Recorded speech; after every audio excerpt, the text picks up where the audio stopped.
संकटमोचन हनुमान जी ने अपने जीवन काल में अभिमान वश एक ऐसा भी युद्ध लड़ा जिसमें उन्हें हार का सामना करना पड़ा। श्री राम के परम भक्त हनुमान जी को वीरों के वीर महावीर कहा जाता है, जिन्होंने अपने प्रभु राम की रक्षा करने के लिए बहुत से युद्ध किए और जीते। शास्त्रों में इन्हें संकटमोचन कहा जाता है क्योंकि ये अपने भक्तों को हर संकट से उबारते हैं। रामायण की कथा से यह पता चलता है कि हनुमान जी अपनी निस्वार्थ भक्ति से राम के मन मंदिर में बसे हुए हैं। उन्होंने अपने पराक्रम से बड़े बड़े राक्षसों का नाश किया। हनुमान जी ने अपने पराक्रम से शनिदेव, बाली, अर्जुन, भीम जैसे वीरों को युद्ध में पराजित करके उनका अभिमान चूर चूर किया। लेकिन क्या आपको पता है कि संकटमोचन हनुमान जी ने अपने जीवन काल में अभिमान वश एक ऐसा भी युद्ध लड़ा जिसमें उन्हें हार का सामना करना पड़ा। इस युद्ध में हनुमान जी को हराने वाले कोई और नहीं, एक अन्य राम भक्त ही थे। उन्हें हराने वाले मच्छिंद्रनाथ जी नाम के एक बड़े तपस्वी थे। एक बार जब वे रामेश्वरम में आए तो राम जी निर्मित सेतु देखकर वे भाव विभोर हो गए और प्रभु राम की भक्ति में लीन होकर वे समुद्र में स्नान करने लगे।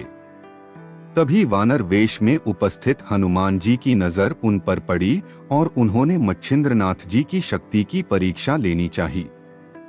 हनुमान जी ने अपनी लीला आरंभ की, जिससे वहां तेज बारिश होने लगी। हनुमान जी उस बारिश से बचने के लिए एक पहाड़ पर वार कर गुफा बनाने की कोशिश का स्वांग करने लगे। मच्छिंद्रनाथ जी का ध्यान टूटा और उन्होंने तुरंत सामने आने की चेष्टा करते हुए उस वानर से कहा, हे वानर, तुम क्यों ऐसी मूर्खता कर रहे हो? जब प्यास लगती है तब कुआं नहीं खोदा जाता। इससे पहले ही तुम्हें अपने घर का प्रबंध कर लेना चाहिए था। ये सुनते ही वानर रूपी हनुमान जी ने मच्छिंद्रनाथ जी से पूछा, आप कौन हैं? जिस पर मच्छिंद्रनाथ जी ने स्वयं का परिचय दिया, मैं एक सिद्ध योगी हूँ और मुझे मंत्र शक्ति प्राप्त है।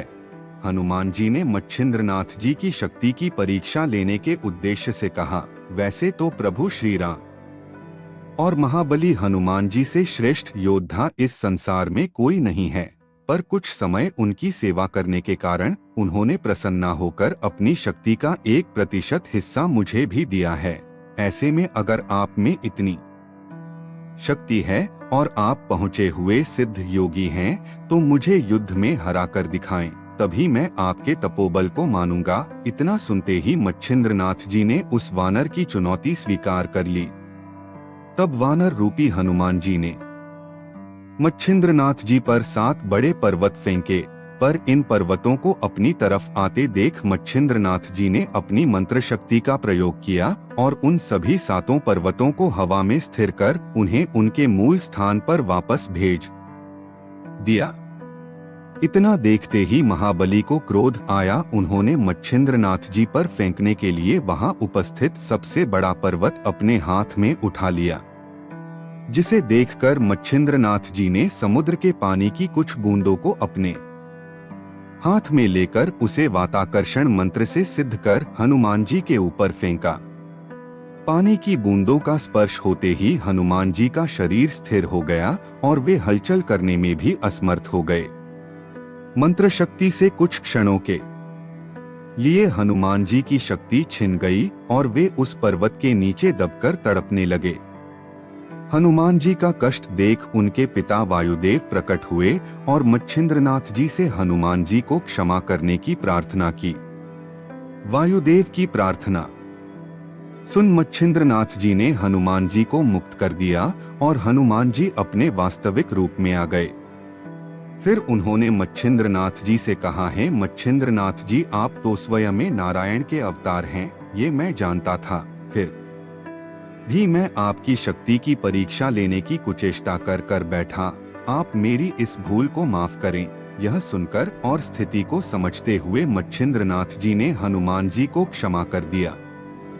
हमारे द्वारा यह वीडियो में जानकारी अच्छी लगी हो तो हमारे चैनल को लाइक एंड सब्सक्राइब जरूर करें। आपका अपना दोस्त प्रिंस टाटावत ज्ञान ऑफिशियल। फिर मिलते हैं एक और नई वीडियो के साथ। धन्यवाद।